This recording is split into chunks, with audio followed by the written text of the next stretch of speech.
Hello I my friends. So last எபிசோடில் இந்த கிம் பார்த்த வேலையால் ஹீரோவும் ஹீரோயினும் சண்டை போட்டிருப்பாங்க, பட் சேர்ந்துருப்பாங்க. பட் இந்த எபிசோட் ஸ்டார்டிங்கில் ஆல்ரெடி ஒரு வால் நட்சத்திரம் ஹீரோயின் எப்போ இங்கே 2026 வந்தாலோ அப்போவுமே அந்த வால் நட்சத்திரம் வானத்தில் தெரிய ஆரம்பிச்சிருக்கும்.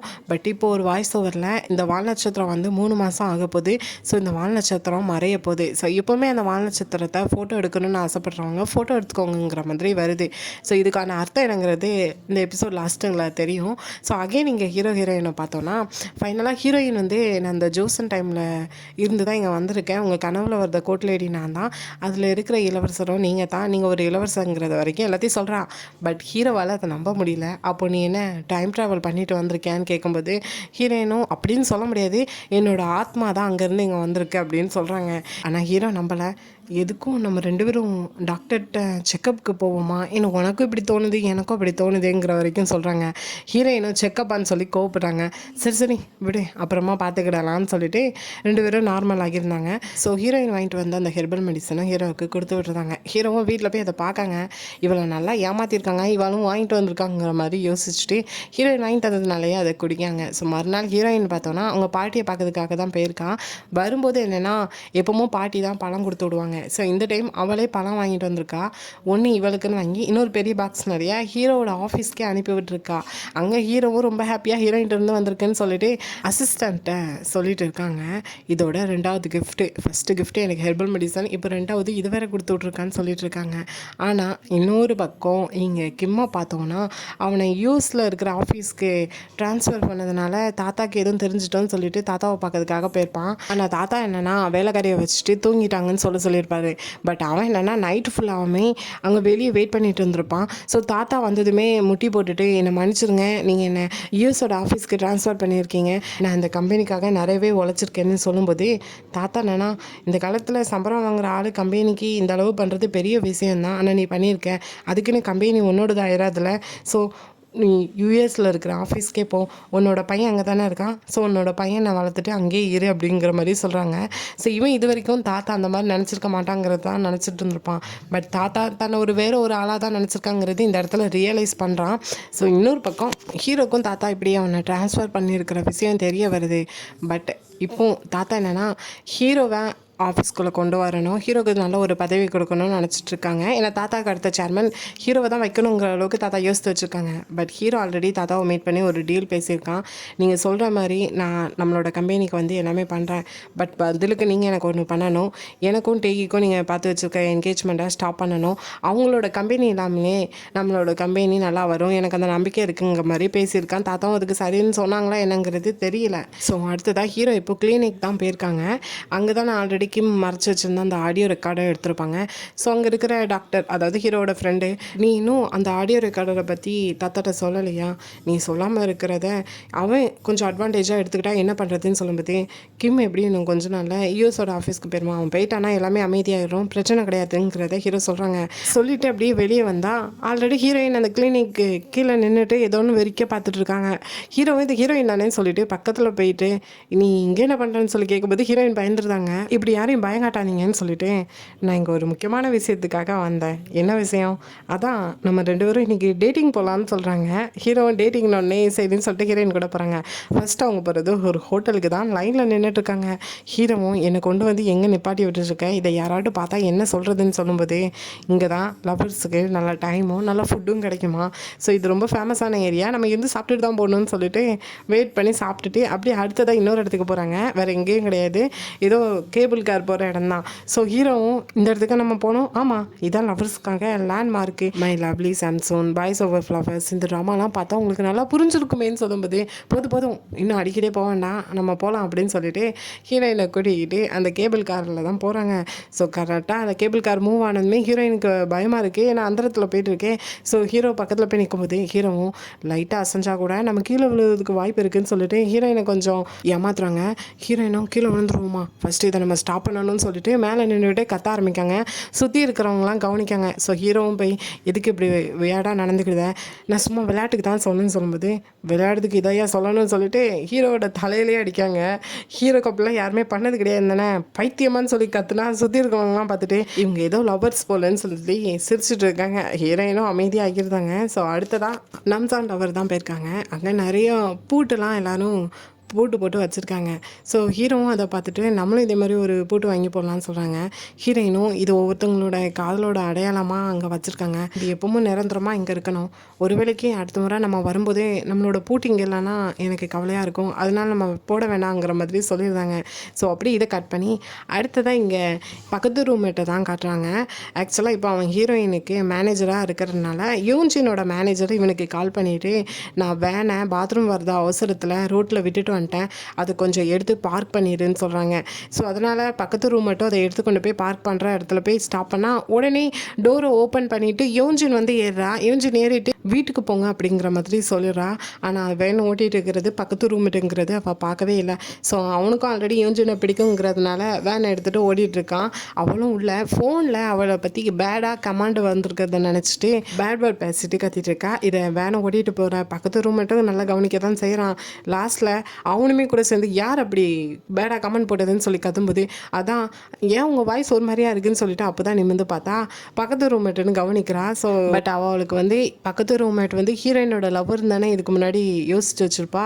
ஸோ இந்த இடத்துல அவளுக்கு எல்லாமே தெரிஞ்சு போகுது ஹீரோயினோட மேனேஜர் தான் சொல்லிட்டு இப்போ நான் வேனுக்குள்ளே வச்சு பேசின வார்த்தையெல்லாம் நீ வெளியே போய் யார்ட்டையாவது பேசினேன்னு வச்சுக்கோங்க, உன்னை நான் என்ன பண்ணுவேங்கிறது தெரியாதுன்னு சொல்லிட்டு பக்கத்து ரூம்மேட்டை மாட்டி விட்டுட்டு கிளம்பி போகிறா. ஸோ அகே நீங்கள் ஹீரோயினும் பார்த்தோன்னா அதே நம்சான் டவரில் தான் இருக்காங்க. ஸோ ஆக்சுவலாக அந்த டவர் ரொம்ப பெருசாக இருக்குதுன்னு சொல்லிட்டு ஹீரோயின் நான் இவ்வளோ பெரிய டவரை நான் பார்த்ததே கிடையாது, இப்படிலாம் இருக்குமான்னு எனக்கு தெரியாதுன்னு சொல்லும்போது ஹீரோவும் அடுத்த முறை என்னோடய வீட்டுக்கு வா, அங்கேருந்து பார்த்தா இந்த நம்சான் டவர் உனக்கு சின்னதாக தெரியுங்கிற மாதிரி சொல்கிறாங்க. ஹீரோயினும் அது ஏன் உன்னோட வீட்டுக்கு வரணும், ஆல்ரெடி நீ என்னோடய வீட்டுக்கு வந்துட்டுருக்க, இப்போ ஏன் நான் உன்னோட வீட்டுக்கு வரணும் அப்படின்னு சொல்லி கேட்கும்போது ஹீரோவும் நான் தனியாக இருப்பேன் அதனால தான் கூப்பிட்றேங்கிற மாதிரி சொல்கிறாங்க. ஸோ இந்த இடத்துல ஆல்ரெடி ஹீரோயினுக்கு ஒரு ஃப்ளாஷ்பேக் வருது. என்னன்னா ஹீரோயின் அடிக்கடி போவாங்களே ஷாமன், ஸோ அவங்கள பார்க்கறதுக்காக ஹீரோவோட 2 ஆண்டி போயிருக்காங்க. ஹீரோவும் ஹீரோயினும் எந்த மாதிரி ரிலேஷன்ஷிப்பில் இருக்காங்கன்னு சொல்லிட்டு இவங்கள வச்சு தெரிஞ்சுக்கலான்னு சொல்லிட்டு அவங்க அப்படியே ஹீரோயின்ட்ட சொல்லியிருக்காங்க. சொந்தம்னு சொல்லிக்கிட்டு எல்லோரும் இருந்தாலும் ஆனால் ஹீரோ தனிமையில் தான் இருக்காங்கன்னு சொல்லிட்டு. ஸோ அது ஹீரோயினுக்கும் இப்போ புரியுது. ஸோ அதனால் ஹீரோட்ட கண்டிப்பாக ஒன்று நான் எப்போவுமே தனிமையில் விட மாட்டேன், ஏன்னா நீ நம்பலாங்கிறத சொல்கிறாங்க. ஸோ இந்த வேர்டு ஹீரோவை ரொம்பவே அஃபெக்ட் பண்ணுது, ஹீரோயினை ரொம்பவே பிடிச்சும் போகுது. ஸோ அடுத்ததாக ஹீரோயினுக்கு ஷூட்டிங் இருக்குது. ஸோ அப்படி வரும்போது ஹீரோயின்ட்ட ஒரு ஆப்பிள் பாக்ஸ் இருந்துச்சுல, ஸோ அந்த ஆப்பிளெல்லாம் கட் பண்ணி சர்க்கரை பாகில் ஊற வச்சு கொண்டு வந்து இங்கே எல்லாருக்குமே ஒரு பாக்ஸில் போட்டு கொடுத்துட்ருக்காங்க. ஸோ அப்படியே ஹீரோயினுக்கு அந்த ஷூட்டிங் ஸ்பாட்டில் மட்டும் அப்பப்போ ஹீரோயின்ட்ட நல்லா பேசுகிற ஒரு பொண்ணு இருக்கா. ஸோ அவளுக்கும் கொடுக்காங்க. கொடுத்துட்டு போகும்போது பின்னாடி ஆல்ரெடி அந்த ட்ராமாவில் நடிக்கிற ஒரு சில பொண்ணுங்களுக்கு கொடுத்துருப்பாங்க. அவங்க இதெல்லாம் எதுக்கு அப்படின்னு சொல்லிட்டு அது டஸ்ட்பினில் போட்டுட்டு போகிறாங்க. அந்த பொண்ணு அதை கவனிச்சுட்டு தான் இருக்கா. கரெக்டாக வாஷ்ரூமில் பார்த்தோன்னா யூஞ்சி தான் நின்றுட்டுருக்கா. அவள் அன்றைக்கி வேனில் வச்சுட்டு பேட் கமெண்டுக்கு பேடாக பேசினதை இங்கே பக்கத்து ரூம்மேட் கேட்டுட்டு ஆன்லைனில் எதுவும் போஸ்ட் போட்டுருவானோ, நம்மளை பற்றி தப்பாக சொல்லிடுவானோங்கிற பயத்தில் இருக்கா. ஸோ ஹீரோயினை பார்த்ததுமே நான் உன்னோட மேனேஜரை பார்த்தேன், அவன் சரியில்லாத மாதிரி இருக்கு, நீ உன்னோட மேனேஜரை மாற்றிடு அப்படின்னு சொல்லும்போது ஹீரோயினும் 2 பேரும் எப்போ மீட் பண்ணீங்க, நீ சொன்னதும் நான் உடனே மாற்றிடணுமா என்ன, அதெல்லாம் முடியாது போ அப்படின்னு சொல்லிட்டு கிளம்பி போயிருந்தாங்க. ஸோ இதே டைம் தாத்தாவோட கம்பெனியில் கிம்மை தான் காட்டுறாங்க. மற்ற ஷேர் ஹோல்டர்ஸ் என்னென்னா கிம்முக்கு சப்போர்ட் பண்ணிகிட்டு இருக்காங்க. தாத்தா எப்படி உங்களை யூஎஸ் கம்பெனிக்கு மாற்றலாம், அப்புறம் தாத்தாவோட இடத்துக்கு கண்டிப்பாக ஹீரோவை கொண்டு வந்து தான் வைக்க போகிறாராம். ஹீரோலாம் வேணாம், ஹீரோ ரொம்ப திமிர் பிடிச்சவன் அப்படின்னு சொல்லிட்டு ஹீரோ இதுக்கு முன்னாடி பெரிய சம்பவம்லாம் பண்ணியிருப்பாங்க போல் கம்பெனியில். ஸோ அதனால் எல்லாருமே கிம்முக்கு சப்போர்ட் பண்ணி பேசிகிட்டு இருக்காங்க. ஹீரோ என்னென்னா சும்மா கம்பெனி பார்த்துட்டு போகலான்னு சொல்லிட்டு வந்திருக்காங்க. இவங்க எல்லாருமே பேசிகிட்டு இருக்கிற மீட்டிங்கில் ஹீரோவும் உள்ளே வந்து உட்கார்ந்தாங்க. வந்த உடனே எல்லாருமே ஹீரோவை சும்மா கிண்டல் பண்ணி பேசிகிட்டு இருக்காங்க, ஹீரோவை வெறுப்பேற்றணுங்கிறதுக்காகவே. கூட இருக்கிற கிம் என்னென்னா அவன் இப்போது வளர்ந்த பையனாகிட்டான், கண்டிப்பாக அவன் என்ன செய்யணும் என்ன செய்யக்கூடாதுங்கிறது அவனுக்கு நல்லாவே தெரியுங்கிற மாதிரி குத்தி கட்டி பேசுகிறான். பதிலுக்கு ஹீரோவும் மற்ற ஷேர் ஹோல்டர்ஸை அவனோட ஸ்லாங்கில் நல்லாவே பேசுகிறாங்க. அவங்களும் ஹீரோவை பார்த்து பயந்து போயிருந்தாங்க. ஆனால் இதை கவனிக்கிற கிம் என்னென்னா கொஞ்சம் இங்கேருந்து கிளம்பி போறியா, நாங்கள் தான் இங்கே பேசிகிட்டு இருக்கோம், நீங்கள் இருந்து கிளம்பி போனால் நல்லா இருக்குன்னு சொல்லும்போது ஹீரோவும் அமைதியாக அந்த இடத்துலேருந்து கிளம்பி போகிறாங்க. ஆனால் கிம் ரிட்டன் பின்னாடி வந்துட்டு இந்த குடும்பத்தோட வாரிசாக இருக்கிறதுனால உனக்கு எல்லாமே ஈஸியாக கிடச்சிட்டு இருக்கு, ஆனால் நான் எதுவுமே செய்யாமல் பொறுமையாக போயிடுவேங்கிறத நினச்சிட்டு இருக்கேன்னு சொல்லும்போது, நீ இப்போதைக்கு அமைதியாக எதுவும் பண்ணாமல் யூஎஸ்க்கு போகிறது உனக்கு தான் நல்லது. நீ தாத்தாக்கு இது முன்னாடி பண்ணுற ஹெல்ப்புக்காக தான் நான் உன்னை அமைதியாக விட்டு வச்சுட்ருக்கேன். இதுக்கப்புறம் எனக்கு என்ன சம்மந்தப்பட்டவங்களுக்கும் நீ தொந்தரவு தரத மாதிரி இருந்துச்சுன்னா உன்னை நான் அமைதியாக விட மாட்டேங்கிற மாதிரி பதிலுக்கு ஹீரோவும் வார்ன் பண்ணுறாங்க. அவனும் பார்க்கலாங்கிற மாதிரி சொல்கிறான். ஸோ அடுத்ததாக மகேனுக்கு ஹீரோயினோட ஷூட்டிங் பேட்க்கு வந்தோன்னா, ஹீரோயினுக்கு இன்றைக்கி போட வேண்டிய ட்ரெஸ்ஸை கொடுத்துருப்பாங்க. பட் அந்த ட்ரெஸ்ஸை யாரோ கட் பண்ணி டஸ்ட்பினில் தூக்கி போட்டிருக்காங்க. இதை பக்கத்து ரூம்மேட்டும் பார்த்து ஹீரோயின்கிட்ட காட்டுறான். இது யார் பார்த்த வேலைங்கிறது தெரில. ஆனால் அதே டஸ்ட்பினில் ஹீரோயின் கொஞ்சம் நேரத்துக்கு முன்னாடி எல்லாத்துக்கும் அந்த ஆப்பிள் கொடுத்தது எல்லாரும் தூக்கி வீசியிருக்காங்க. அதுவும் கிடக்குது. ஸோ அதுக்கப்புறம் அங்கே இருக்கிற அசிஸ்டன்ட் டைரக்டரும் ஹீரோயினை பிடிச்சி தான் திட்டுறாங்க, அதை ஒழுங்காக பார்த்துக்கிட வேண்டியதானேன்னு சொல்லிட்டு. ஸோ அந்த ட்ரெஸ் இல்லாதனால வேறு சீன் எடுக்கலாம், அதுக்கான எல்லாரும் கெட்டப் சேஞ்ச் பண்ணுங்கன்னு சொல்லி அனுப்பி விடுறாங்க. பட் அந்த ட்ரெஸ்ஸை யார் கட் பண்ணி தூர எறிஞ்சுங்கிறது தெரியல.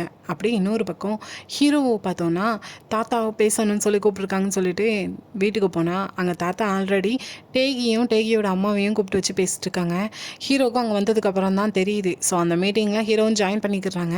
அப்போ டேகியோட அம்மா என்னென்னா, நம்ம எல்லாத்தையும் சீக்கிரமாக ஆரம்பித்தா நல்லா இருக்குங்கிறத சொல்லும்போது தாத்தாவும் ஆமாம் நானும் அதுதாம்மா நினச்சேன், ஃபஸ்ட்டு நம்ம என்கேஜ்மெண்ட்டை வச்சுக்கலாம், அப்புறம் மேரேஜ் டேட்டு எல்லாம் பார்த்துக்கிடலாங்கிற மாதிரி பேசுகிறாங்க. ஹீரோட்டே இதை பற்றி கேட்கும்போது, என்னை மன்னிச்சிக்கோங்க, எனக்கு இப்போ ஒரு முக்கியமான வேலை இருக்குது, நான் கண்டிப்பாக உங்கள்கிட்ட பேசணும், பட் இந்த மாதிரி இடத்துல கிடையாது, பிஸ்னஸ் ரிலேட்டடாக மட்டும்தான் அப்படின்னு சொல்லிட்டு அங்கேருந்து கிளம்பி போகிறாங்க. இங்கே இருக்கிறவங்களுக்கு என்னடா ஹீரோ எப்படி பேசுகிறாங்கிறது கொஞ்சம் ஷாக்காக தான் இருக்குது. ஸோ டேக்கியும் பின்னாடி போயிட்டு கொஞ்சம் வெயிட் பண்ணுங்கள், இப்போ என்னோட அம்மாவை ஹேட் பண்ணுற மாதிரி பேசிட்டு இருந்தது எல்லாமே அந்த ஹீரோயின்காக தானே, ஆனால் நம்ம 2 பேரோட கம்பெனி அக்ரிமெண்ட்டில் இருக்குது, ஞாபகம் இருக்குது தானேன்னு சொல்லும்போது, நீ சரியான ஒரு இன்னசென்ட்னு காட்டிக்கிட்டு ஒரு ரூடாக நடந்துக்கிட்டு அது உனக்கு புரியுதா, உன் வாயால் ஹீரோயினை பற்றி இனிமேல் எதுவுமே பேசக்கூடாது, ஜாக்கிரதையாக இருந்துக்கும், கண்டிப்பாக இந்த என்கேஜ்மெண்ட்டை நான் ஸ்டாப் பண்ணுவேன், பிஸ்னஸ் மட்டும்தான் நம்மளுக்குள்ளே இருக்குங்கிற மாதிரி சொல்லிட்டு கிளம்பி போகிறாங்க. இன்னொரு பக்கம் ஹீரோயின் பார்த்தோன்னா அவங்க எல்லாருமே ஹாப்பியில் தூரப்பட்டுருப்பாங்கல்ல, ஸோ அதெல்லாம் மொத்தமாக கலெக்ட் பண்ணி வச்சுருக்காங்க. கூட இருக்கிற பக்கத்து ரூம்மேட் தான், நான் அதெல்லாம் கொண்டு போய் ஸ்கூலு வேறு எனக்கு தெரிஞ்சவங்ககிட்டலாம் கொடுக்கன்னு சொல்லும்போது ஹீரோயினும் ஹாப்பியாக நல்லது அவங்ககிட்டலாம் நல்லா கொடு அப்படின்னு சொல்லிட்டு அதில் ஒரு பேக் மட்டும் கொண்டு போகிறாங்க. அந்த டைம் ஹீரோக்கும் கால் பண்ணிவிட்டு நான் என்னோடய பாட்டியை பார்க்கறதுக்காக போகிறேன், ஹாஸ்பிட்டலில் இருக்காங்கன்னு சொல்கிறாங்க. ஹீரோவும் நானும் உன்னோட பாட்டியை பார்க்கறதுக்கு வரட்டுமான்னு சொன்னால் அதெல்லாம் ஒன்றும் வேண்டாம், நான் போயிட்டு வந்துடுறேன்னு சொல்கிறாங்க. ஸோ ஹீரோயினும் அங்கேருந்து கொண்டு வந்த ஆப்பிள்ஸ்லாம் அங்கே ஹாஸ்பிட்டலில் இருக்கிற நர்ஸுக்கெலாம் ஷேர் பண்ணிகிட்ருக்காங்க. அப்போது ஒரு நர்ஸ் என்னென்னா 122 இருந்த பாட்டிமாவை காணலை அப்படின்னு சொல்கிறாங்க. ஸோ ஹீரோயினும் பயந்து போய் நம்மளோட பாட்டி தானேன்னு சொல்லிட்டு ஹாஸ்டல் ஃபுல்லாக தேடிட்டு இருக்காங்க, எங்கே போனாங்கன்னு தெரியலன்னு. ஆனால் பார்த்தா கொஞ்சம் நேரம் கழிச்சு அவங்களே என்ட்ரன்ஸ் வழியாக வராங்க. ஹீரோயினும் உங்களை நான் இவ்வளோ நேரம் தேடினேன், எங்கே போனீங்கன்னு சொல்லும்போது பாட்டியும் கையில் ஏதோ ஒன்று வச்சுருக்காங்க. ஹீரோயினை பார்த்ததும் மறைச்சி வச்சுக்கிட்டு, இல்லை நான் சும்மா தான் வெளியே போயிட்டு வந்தேன், நான் இங்கேயே இருக்குது எனக்கு பிடிக்கல, அதனால தான் போயிட்டு வந்தேன்னு சொல்கிறாங்க. ஆனால் ஹீரோயின் பாட்டி கையில் இருந்து அந்த பேப்பர்ஸை கவனிச்சிருந்தா. ஸோ அது என்னென்னு தாங்கன்னு சொல்லிட்டு பாட்டி கையிலேருந்து வாங்கி பார்த்தா பாட்டியோட இடத்த இன்னொருத்தவங்களுக்கு வித்துட்டு வந்திருக்கேன்னு சொல்லிட்டு இருக்கு, வேறு யாருக்கும் கிடையாது. தாதாவோட ரெசார்ட் ஒன்று பக்கத்தில் ஆரம்பிக்குதுன்னு சொல்லிட்டு சுற்றி இருக்கிற இடத்தெல்லாம் வாங்கியிருப்பாங்க. பாட்டியும் வந்து அடிக்கடி அடியாட்களை வச்சு சண்டை போட்டிருப்பாங்க. ஸோ பாட்டி இப்போ உடம்பு சரியில்லாத நிலையில் என்ன நடக்குதுன்னு அப்பப்போ கொஞ்சம் மறந்து போகிற நிலைமையில் இருக்கிறதுனால இதை ஒரு ரீசனாக வச்சுட்டு பாட்டியை யாருக்கும் தெரியாமல் கூட்டிகிட்டு போயிட்டு கிம் அந்த இடத்த அவனோட பேருக்கு மாற்றிருக்கான். இதை படிக்கிற ஹீரோயினுக்கும் அதை பார்த்ததுமே புரிஞ்சு போச்சு அந்த அக்ரிமெண்ட்டில் என்ன இருக்குன்னு. பட் அப்படியே இன்னொரு பக்கம் ஹீரோவை பார்த்தோன்னா ஹீரோ அப்படியே யார்ட்டையும் சொல்லாமல் பாட்டியை பார்க்கறதுக்காக நைட் டைம் ஹாஸ்பிட்டலுக்கு வந்திருக்காங்க. பாட்டியை பார்த்ததுமே நான் தான் ஹீரோயினை லவ் பண்ணிகிட்ருக்கோம், நாங்கள் 2 பேரும் டேட் பண்ணிகிட்ருக்கோம்னு சொல்லிடுறாங்க. பாட்டியும் எனக்கு உன்னை பார்க்குறதுல ரொம்ப சந்தோஷமாக இருக்குது, ஆனால் ஹீரோயின் சின்ன வயசுலேருந்தே தானாகவே தான் வளர்ந்தா, நான் ரெஸ்டாரண்ட்டில் பார்க்குறேன்னு சொல்லிட்டு விட்டுட்டான் அவளுக்கு நான் எதுவுமே அவ்வளோவா செஞ்சது கிடையாது, அவள் சின்ன வயசுலேயும் மெச்சூராக தான் இருந்தா, ஆனால் பார்க்குறவங்களுக்கு நல்லாயிருக்கும், ஆனால் அவளுக்குள்ளே அது ரொம்ப காயத்தை தான் ஏற்படுத்தியிருக்கும், அவள் தனிமையில் தான் இருந்திருக்கா, எனக்கு ஒரு ப்ராமிஸ் மட்டும் பண்ணு, அவளை நீ எப்பவுமே தனிமையில் விடக்கூடாதுன்னு சொல்லிட்டு கேட்கும்போது ஹீரோவும் ஹீரோயின் இந்த அளவுக்கு கஷ்டப்பட்டுருக்கதை நினச்சி ஃபீல் பண்ணிவிட்டு பாட்டிகிட்ட ப்ராமிஸும் பண்ணுறாங்க. ஸோ 2 பேரும் நல்லா சிரிச்சு பேச ஆரம்பிச்சிடுறாங்க. நான் உனக்கு தண்ணி கொண்டு வந்து தாரேன்னு சொல்லிட்டு பாட்டி போகும்போது பக்கத்தில் இருந்த அக்ரிமெண்ட் பேப்பரையும் ஹீரோவும் பார்த்துருந்தாங்க. அவ்வளோதான், கிம் வேணும்னு தன்னை பழி வாங்குறதுக்கு தான் இதெல்லாம் பண்ணுறான்னு கோவத்தில் அங்கேருந்து ஸ்ட்ரெயிட்டாக கிளம்புறாங்க. இன்னொரு பக்கம் ஹீரோயினை பார்த்தோன்னா ஸ்ட்ரெயிட்டாக ஆஃபீஸில் வந்து கிம்மை தான் மீட் பண்ணுறாங்க. உனக்கு அசிங்கமாக இல்லை, அவங்க உடம்பு சரியில்லாத நிலமையில அவங்கள கூட்டிகிட்டு போயிட்டு ஏமாற்றி அந்த இடத்த உன் பேருக்கு மாற்றி வச்சுருக்கேன்னு சொல்லிட்டு சண்டை போட்டுட்டு இருக்காங்க. இல்லை நீ தப்பாக புரிஞ்சுக்கிட்ட, நான் அவங்களை கூட்டிகிட்டு போயிட்டு என்ன நடக்குங்கிறத எக்ஸ்பிளைன் பண்ணேன். ஸோ அவங்க ஃப்ரீயாகவே கையெழுத்து போட்டு கொடுத்துட்டாங்க. இதுக்கு நான் என்ன பொறுப்பாக்க முடியும், நான் இதில் எதுவுமே பண்ணலைங்கிற மாதிரி நார்மலாக பேசுகிறான். ஹீரோயினும் நீ இப்படி ஒவ்வொரு முறையும் பேசுகிறத கேட்டு தான் நான் ஒரு இன்னசென்ட்டாக இருந்து எல்லாமே நம்பிட்டேன் அப்படின்னு சொல்லிட்டு ஒரு ஃப்ளாஷ்பேக் வருது. ஸோ அங்கே இளவரசரை நாடு கடத்தினதுக்கப்புறம் ஹீரோயின் அப்பப்போ இளவரசரோட அரண்மனைக்கு போகிறது வழக்கமாக வச்சுருக்காங்க. அப்படி ஒரு முறை போகும்போது தான் அந்த இடத்துக்கு அரசர் வந்திருக்காங்க. பணிப்பெண்ணுக்கு இந்த அரண்மனையில் என்ன வேலை? இந்த அரண்மனை ஃபஸ்ட்டு என்னோட அண்ணனோடது. அப்போது நானும் என்னோட தம்பி இளவரசரும் அடிக்கடி இங்கே வந்துட்டு போவோம். எங்கள் 2 பேருக்குமே இந்த அரண்மனை ரொம்ப பிடிக்கும். ஆனால் அவருக்கு அப்புறம் நான் அரசன் ஆகிட்டேன். அதுக்கப்புறம் இந்த அரண்மனை இளவரசரோட கைக்கு போயிடுச்சு. ஸோ அவனுக்கு இது ரொம்ப பிடிச்ச அரண்மனை. அவனை மிஸ் பண்ணுறதுனால தான் நீ அப்பப்போ இந்த இடத்துக்கு வந்துட்டு போறியா? அவனை ஹேட் பண்ணுறதுக்காண்டி நான் அவனுக்கு எதுவுமே பண்ணலை. நான் ஒரு அரசனாக இருந்து என்ன பண்ணணுமோ அதை தான் பண்ணியிருக்க மாதிரி ரொம்ப நல்ல மாதிரி ஹீரோயின்ட்ட பேசியிருக்கான். ஸோ அதை தான் இப்போ ஹீரோயின் நீங்கள் நினச்சி பார்த்துட்டு இப்போ இங்கே இருக்கிற கிம்மிட்ட ஒவ்வொரு முறையும் நல்ல மாதிரி பேசி தான் உன்னோட வலையில் என்னை விழ வச்சிட்டேன். ஆனால் இனி அதே மாதிரி எப்பவும் நான் நடக்க விட மாட்டேன் அப்படின்னு சொல்லிட்டு இருக்கும்போது கரெக்டாக அந்த இடத்துக்கு ஹீரோ வந்துடுறாங்க. வந்த அடுத்த செகண்டே இவனை அடிக்க தான் செய்கிறாங்க. என்ன பண்ணி வச்சுருக்கேன், நான் உன்ட்ட சொல்லிட்டு தானே வந்தேன், என்னை சுற்றி இருக்கவங்ககிட்ட எந்த பிரச்சனையும் பண்ணக்கூடாது அப்படின்னு சொல்லிட்டு பாட்டிகிட்ட இருந்த அந்த பேப்பரை தூக்கிட்டு வந்திருப்பாங்க போல். ஸோ அவன் முன்னாடியே கிழிச்சு தூர வச்சுறாங்க. இப்போ அந்த பேப்பருக்கும் உனக்கும் எந்த சம்மந்தமும் கிடையாது, எல்லாமே முடிஞ்சு போச்சு. இனி அடுத்ததாக மறுபடியும் இதே மாதிரி ஏதாவது செஞ்சேன்னா உன்னை நான் கொலை பண்ணாமல் விட மாட்டேன்னு ரொம்ப கோபத்தில் திட்டிட்டு ஹீரோயின் அங்கேருந்து வெளியே கூட்டிகிட்டு வராங்க. இங்கே எதுக்கு வந்தேன், நான் உன்ட்ட சொல்லிட்டு தானே இருந்தேன், கிம்மோட விஷயத்தில் நீ தலையிடக்கூடாதுன்னு, அப்புறம் எதுக்கு இங்கே வந்தேன்னு சொல்லி கத்தும்போது ஹீரோயினும் ஹீரோவோட இந்த கோபத்தை பார்த்துட்டு இதில் கோபப்படுறதுக்கு என்ன இருக்குது, நீங்கள் என்ன என்னோட ஹஸ்பண்டா, இல்லை நான் என்ன முட்டாளா, நான் என்ன பண்ணுறது எனக்கு தெரியாதா, நீங்கள் அவனை விட ரொம்பவே ஒஸ்ட்டுன்னு சொல்லிட்டு அங்கேருந்து கிளம்பி போகிறாங்க. பின்னாடி ஃபாலோ பண்ணி வராதிங்கன்னு சொல்லிட்டு. ஸோ ஹீரோவும் அங்கேயே நிற்காங்க. பாட்டி என்னன்னாலும் அவளை தனிமையில் விட்டுறாதான்னு சொல்லிப்பாங்கல்ல. ஸோ போகவா வேண்டாமான்னு சொல்லிட்டு வெயிட் பண்ணிவிட்டு லாஸ்ட்டில் போகவே இல்லை. ஸோ அப்படியே மறுநாள் ஆகுது. அசிஸ்டன்ட் ஹீரோவை பிக்கப் பண்ணலான்னு சொல்லிட்டு வீட்டுக்கு வந்திருக்காங்க. அப்போ தான் ஹீரோவே பார்க்கும். ஹீரோட கண்ணு ஃபுல்லாக கருப்பணியும். ஏன்னா ஹீரோயினை நினச்சி தூங்கவே இல்லை. நேற்று போட்டு சண்டையில் அசிஸ்டண்ட்டையும் நான் ஃபஸ்ட்டு என்னோடய கோவத்தை அடக்கியிருக்கணும், நான் ரொம்ப கோவப்பட்டுட்டேன், அதனால தான் அவள் அப்படி பேசிட்டு போயிட்டா அப்படின்னு சொல்லிட்டு ஃபீல் பண்ணிட்டு இருக்காங்க. ஸோ அப்படியே இன்னொரு பக்கம் ஹீரோயினை பார்த்தோன்னா இதே மாதிரி ஃபாலோ பண்ணிட்டு வரக்கூடாதுன்னு சொன்னதுனால ஃபாலோ பண்ணிட்டும் வரல, ஃபோனும் பண்ணலை, மெசேஜும் பண்ணலைன்னு சொல்லிட்டு ஃபீல் பண்ணிட்டு தான் இருக்காங்க. ஸோ அப்படியே கொஞ்ச நேரத்தில் வெளியே போய் சாப்பிட்டு வரலான்னு சொல்லிட்டு எப்போவும் அந்த சின்ன ஹோட்டலுக்கு தான் போகிறாங்க. பார்த்தா அதே ஹோட்டலில் தான் தாத்தா ஆல்ரெடி இருக்காங்க. ஸோ 2 பேரும் பேச ஆரம்பிக்காங்க. அப்படி இன்னொரு பக்கம் கிம்மை பார்த்தோன்னா ஏர்போர்ட்டில் இருக்கான். என்னென்னா தாத்தா அங்கே இருக்கிற உன் பையனை பார்த்துட்டு நீ அங்கேயே ஒர்க் பண்ணுன்னு சொல்லியிருப்பாங்க. பட் இவன் என்னென்னா யூஎஸில் இருக்கிற அவனோட பையனை இங்கே கொரியாவுக்கு கூட்டிகிட்டு வந்திருக்கான். ஸோ இவன் என்ன நினச்சி வச்சுருக்கான்னு தெரியல. இன்னொரு பக்கம் ஹீரோயினை பார்க்கலான்னு சொல்லிட்டு வீட்டுக்கு போனால் அங்கே பக்கத்து ரூம்மேட்டும் ஹீரோயின் இங்கே இல்லை, கொஞ்சம் நேரத்துக்கு வெளியே போயிட்டு வரேன்னு சொல்லிட்டு போயிருக்காங்கன்னு சொல்கிறாங்க. சரின்னு சொல்லிட்டு ஹீரோ வெயிட் பண்ணிட்டு இருக்காங்க. ஸோ அகைன் நீங்கள் தாத்தாவையும் ஹீரோயினையும் பார்த்தோன்னா தாத்தா ஹீரோக்கு சின்ன வயசுலேருந்தே நான் என் கைக்குள்ளே தான் வச்சுருந்தேன். அவனுக்கு எது வேணுங்கிறத நானே தான் அவனை எல்லாத்தையும் செய்ய வச்சுருக்கேன். அவனுக்கு விருப்பம் இல்லைனாலும் நான் புஷ் பண்ணுறதுனாலே அவன் செய்வான். அம்மா இல்லாத பையன் தனிமையில் தான் எப்போவுமே இருந்திருக்கான். இனி வர வாழ்க்கையிலையும் அவன் தனியாக இருக்கக்கூடாதுன்னு தான் என்னோட ஆசைன்னு சொல்லும்போது ஹீரோயினும் எனக்கு தனிமை எப்படி இருக்குங்கிறது புரியுது, கண்டிப்பாக நான் ஹீரோவை எப்போவுமே தனிமையில் விட மாட்டேன்னு சொல்லும்போது இல்லை நீ தப்பாக புரிஞ்சுக்கிட்ட, தனிமையில் இருக்கிறவங்க ஒன்றா சேர்ந்தா தனிமையை போக்க முடியாது. நான் ஆசைப்படுறது அவனை நல்லா எப்போவும் காதலிக்கிற ஒரு நல்ல பொண்ணு. அந்த பொண்ணோட அம்மா அப்பா எப்போவுமே மருமவனை நல்லா பார்த்துக்கிடணும்னு ஆசைப்பட்றாங்க. அவங்களோட ஃபுல் சப்போர்ட்டும் ஹீரோக்கு இருக்கணும். இப்படி ஒரு ரிலேஷன்ஷிப்பை தான் நான் எதிர்பார்க்குறேன் சொல்லி பேசிகிட்டு இருக்கும்போதே கரெக்டாக ஹீரோட்டிருந்து கால் வருது. ஹீரோயின் அட்டன் பண்ணலை, தாத்தாவும் அட்டன் பண்ணி பேசுங்கிற மாதிரி தான் சொல்லிட்டு இருக்காங்க. ஆனால் ஹீரோயின் அட்டனே பண்ணலை. ஆனால் இந்த டைம் கரெக்டாக ஒரு சின்ன ட்ரக் வந்து அவங்க உட்காந்துருக்கிற இடத்துல உள்ளவே நுழைஞ்சி இவங்களை இடித்து தள்ளுது. ஸோ 2 பேரும் அந்த இடத்துல விழுறாங்க. ஹீரோயின் தலையிலேருந்து ரத்தம் வருது. பக்கத்தில் ஃபோன்லேருந்து ஃபோன் கால் வருது. ஆனால் ஹீரோயினால் இங்கே அட்டன் பண்ண முடியல. ஸோ இந்த டைம் உடனே ஹீரோ மெசேஜ் போடுறாங்க, உன் மேலே கோவப்பட்டதுக்கு சாரி, நான் இங்கே தான் உனக்காக வெயிட் பண்ணிகிட்ருக்கேன், நீ வர வரைக்கும் நான் வெயிட் பண்ணுறேங்க மாதிரி மெசேஜ் போடுறாங்க. ஸோ இதோட இந்த எபிசோட் இங்கேயே முடியுது. ஸோ இதனால தான் இந்த எபிசோட் ஸ்டார்டிங்னா அந்த வால் நட்சத்திரம் மறைய போகுதுங்கிற மாதிரி சொல்லியிருந்தாங்க. ஏன்னா அடுத்த ப்ரோமோலாம் அழகாக காட்டிட்டாங்க. ஹீரோயின் கோமா ஸ்டேஜுக்கு போகிறாங்க. பட் அவங்களோட ஆத்மா அகெயின் ஜோசனுக்கே போயிடுது. ஸோ அடுத்த எபிசோடு இல்லை வரப்போகிற இனி 4 எபிசோடும் விறுவிறுப்பாக போகுதுங்கிறது நல்லாவே தெரிஞ்சு போச்சு. ஸோ அது வரைக்கும் இந்த வீடியோ பிடிச்சிருந்தா லைக் பண்ணுங்கள், ரொம்ப பிடிச்சிருந்தா எஸ்கே தபக்காமாவை சப்ஸ்கிரைப் பண்ணுங்கள். Thank you, bye bye friends.